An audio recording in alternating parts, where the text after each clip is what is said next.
नमस्कार दोस्तों, मैं हूं पुलकित मोहन सिंगला। स्वागत है आपका हमारे चैनल में। दोस्तों, आज मैं आपको आशीर्वाद की ताकत बताऊंगा। दोस्तों, हमारे इस जीवन में इस तरीके से हमारे युगों में बदलाव हुए हैं, इस तरीके से हमारी तहज़ीब में, हमारे संस्कारों में बदलाव हुए हैं कि आज बहुत कम लोग ऐसे रह गए हैं जो संस्कारों को, तहज़ीब को तवज्जो देते हैं। अंग्रेज़ी सभ्यता, विदेशी आक्रमण के बाद हम इतने बदल गए हैं कि अपनी सभ्यता को भूलते जा रहे हैं। नमस्ते से गुड मॉर्निंग पे आ गए हैं, गुड इवनिंग पे आ गए हैं, गुड आफ्टरनून पे आ गए हैं, जो महज केवल एक शब्द हैं, जिनके अंदर वो आदर, वो सत्कार आपको देखने को नहीं मिलेगा जो हमारी सभ्यता में हुआ करता था। पैर छूना और आशीर्वाद लेना अपने आप में एक बहुत बड़ी, ये एक ऐसी स्पिरिचुअल साइंस है जिसका कोई मुकाबला नहीं है। जब आप किसी के पैर छूते हो और सामने वाला आपको आशीर्वाद देके आपके सर पे हाथ रखता है, तो ये एक ऊर्जा का संचार होता है। आपके थ्रू भी वो ऊर्जा उन तक जाती है और उनके थ्रू भी ऊर्जा आप तक आती है। हमारे अभिमान को, हमारी घमंड को हम खुद शून्य करते हैं किसी के पैर छू के, ताकि हम विनम्र बन सकें। कि हमारे अंदर जो भी दिखावट है, जो भी बनावट है, जो भी घमंड है, जो भी अभिमान है, वो हम उनके पैरों के माध्यम से धरती में पहुंचा दें और उसको किसी के चरणों में, किसी बड़े के चरणों में डाल के अपने आप को विनम्र बनाएं। और जब वो हमें आशीर्वाद देते हैं तो वो उनकी शक्ति, उनका प्यार, उनका आशीर्वाद, उनकी दुआ, उस ऊर्जा का संचार उनके हाथों से होता हुआ, हमारे मस्तक से होता हुआ, हमारी भाग्य में हस्तक्षेप करते हुए हमें फ़ायदे पहुंचाता है।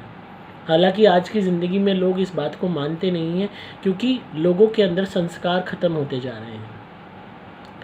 पहले लोग रिश्तेदारों के ही नहीं, पड़ोसियों के, जानकारों के, हर एक के पैर छूते थे। स्कूल में, कॉलेज में गुड मॉर्निंग वगैरह का जो चलन चला, उसके बाद से पैर छूना बंद हो गया। आजकल रिश्तेदारों को तो कोई पैर छूता ही नहीं है, नमस्ते भी लोग नहीं करते। अगर करेंगे भी तो दूर से करेंगे, वो भी उसमें थोड़ा सा बस सर झुका देंगे, और बाजी बाजी दफ़ा करते ही नहीं हैं। पहले लोग पड़ोसी को, रिश्तेदारों को, सबको इसीलिए करते थे ताकि सबका आशीर्वाद मिले। जिस तरीके से बद्दुआ में एक ताकत होती है आपको तबाह करने की, बर्बाद करने की, इसी तरीके से आशीर्वाद में ताकत होती है आपको आबाद करने की, आपकी मनोकामनाएं पूरी करने की, आपको आयु देने की, आपको खुशियां देने की। हम सोचते हैं हमारे माँ बाप के अलावा हमें किसी के आशीर्वाद की ज़रूरत नहीं है। देखो, माँ बाप का एक स्वार्थ होता है। हर माँ बाप अपने बच्चे के लिए अच्छा चाहते हैं, चाहे कोई उनका बच्चा कितना ही बुरा हो, चाहे कितने ही पापी माँ बाप हों, बुरे माँ बाप हों, तो भी वो अपने बच्चे का भला ही चाहेंगे। बात जब आती है जब दूसरे आपको आशीर्वाद दें, और बाजे बाजे लोगों की ज़ुबान ऐसी होती है, बाजे बाजे लोगों के कर्म ऐसे होते हैं, बाजे बाजे लोगों की दुआ ऐसी होती है कि बहुत जल्दी लगती है। उनके अंदर की आत्मिक शक्ति ऐसी होती है, उनके अंदर की अच्छाई ऐसी होती है कि अगर वो आपको झूठे को कह दें, कोई आशीर्वाद अच्छा दे दें, तो वो आपको फलित हो जाएगा। इसलिए बहुत ज़रूरी है इस बात को समझना कि हम विनम्र बने, लोगों के पैर छू के आशीर्वाद लें। और आज भी पैर कैसे छुए जाते हैं? लोग दूर से हल्का सा घुटना सा टच करते, थोड़ा सा झुक के नाटक दिखाते हैं घुटना टच करने का, और इंतजार करते हैं भाई ये फटाफट हमें कह दे कि बस बस बस हो गया जी। वो भी माँ बाप फोर्स करते हैं बच्चे को पैर छुओ, तो थोड़ा सा घुटने के आगे यूँ झुक के दिखाएंगे, उतने में ही सामने वाला भी समझ जाएगा कि भाई करने की मंशा नहीं है। वो कह देगा भाई बस बस बेटा बस बस, मैं हाँ जी हाँ कर लिया, खाना पूर्ति। या छुएंगे भी तो घुटना टच कर लेंगे। आपको मैं ये नहीं कह रहा आप दंडवत प्रणाम करें, क्योंकि उसमें तो हर एक की ईगो हर्ट हो जाएगी, कहेंगे कपड़े भी गंदे हो गए। आपको करना है तो कम से कम जो दोनों पैर हैं उन दोनों हाथों का स्पर्श करके अपने मस्तक से उनको लगाएं, ताकि सामने वाले को भी आप वो उस इज़्ज़त का एहसास दिला सकें। जब आप दिल से इस तरीके से किसी को नमस्ते करेंगे तो आपको ना चाहते हुए भी बंदा आशीर्वाद देगा। मैंने अपनी ज़िंदगी में ऐसे लोग देखे हैं जो आशीर्वाद नहीं देते, नमस्ते करने पे भी जवाब नहीं देते। पड़ोसी थे, रिश्तेदार थे, जानकार लोग थे, उनके मन में चाहे कड़वाहट कह लो, चाहे जलन कह लो, चाहे वो कब कब में नफ़रत में प्रतीत हो गई पता नहीं चला, पर हम अपनी तरफ से सही रहे। तब भी यही माँ बाप ने सिखाया कि हर एक को जो है वो दो, रिस्पेक्ट दो, इज़्ज़त दो। तो हर एक को नमस्ते करी, नमस्ते आंटी, नमस्ते अंकल, हाथ जोड़ के नमस्ते करी। और उसके बावजूद भी वो पलट के बदले में नमस्ते बेटा नहीं कहते थे। पर मैंने वो चीज़ बंद नहीं करी, मैंने कहा मुझे ये करते रहना है। कोई नहीं करता, बदले में नहीं लेता नमस्ते, तो वो अभागा है। धीरे धीरे कुछ लोगों को रियलाइज़ हुआ कि वो गलती कर रहे हैं। कुछ लोग सुधरने भी लगे, बदले में विवश उनके अपने आप जो लफ्ज़ चल नहीं रहे थे, अपने आप मुंह से निकलने पे मजबूर हो गया, नमस्ते बेटा या नमस्ते। तो अगर कोई आपकी नमस्ते नहीं ले रहा तो ये उनकी कमी है, ये उनका दुर्भाग्य है। आप अपना दिल छोटा ना करें, पर आप हर एक को मान दीजिए, हर एक को सम्मान दीजिए अपने तौर पे। इससे आपकी ही कीर्ति बढ़ेगी, आपकी विनम्रता बढ़ेगी, आपके अंदर शक्ति आएगी, आपके अंदर सौम्यता आएगी, आपके अंदर संस्कार और बढ़ेंगे, आप ईश्वर की नज़र में भी उठेंगे, आपकी आत्मा और भी ज़्यादा बलवान होगी। दोस्तों, झुकने से आप कमज़ोर नहीं कहलाते। जो पेड़ झुक जाते हैं ना, वो हर ऋतु को झेल जाते हैं, हर आंधी को झेल जाते हैं। और जो बिल्कुल सीधे अकड़ में खड़े रहते हैं पेड़, वो सबसे पहले काटे जाते हैं। तो इस जीवन को अगर आपको चलाना है तो हमेशा विनम्र होकर चलिए, हर एक से हाथ जोड़ के नमस्ते कीजिए, उनको मान दीजिए, सम्मान दीजिए। बदले में कोई दे रहा है, आपको नहीं दे रहा, ये उसके कर्म है। और जो भी आपको बदले में आशीर्वाद दे रहे हैं, उनका आशीर्वाद लीजिए। यह आशीर्वाद बहुत कीमती होता है। बाजी बाजी दफ़ा बड़ी से बड़ी विपत्तियों से बचा देता है।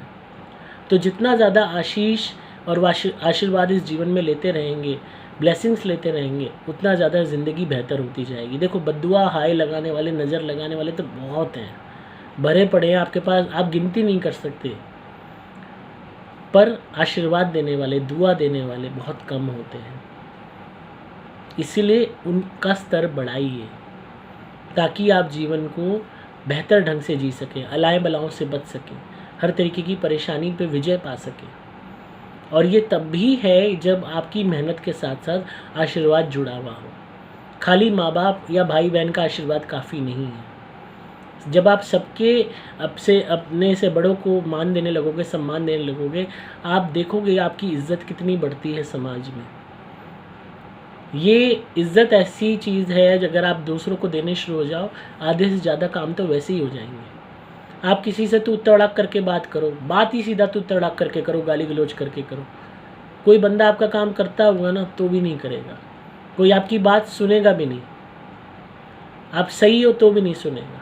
और यही बात आप प्यार से कहो, विनम्रता से कहो, इज्जत दे के सामने वाले से बात करो, रिक्वेस्ट करो, कोई भी हो, तो बुरे से बुरा इंसान भी कहीं ना कहीं विचलित हो जाएगा इस बात को लेके कि सामने वाला कितना आपको मान दे रहा है। तो इसकी बात सुन लेते हैं, क्योंकि हर एक के मन में वही चीज़ें होती हैं इज़्ज़त पाने की।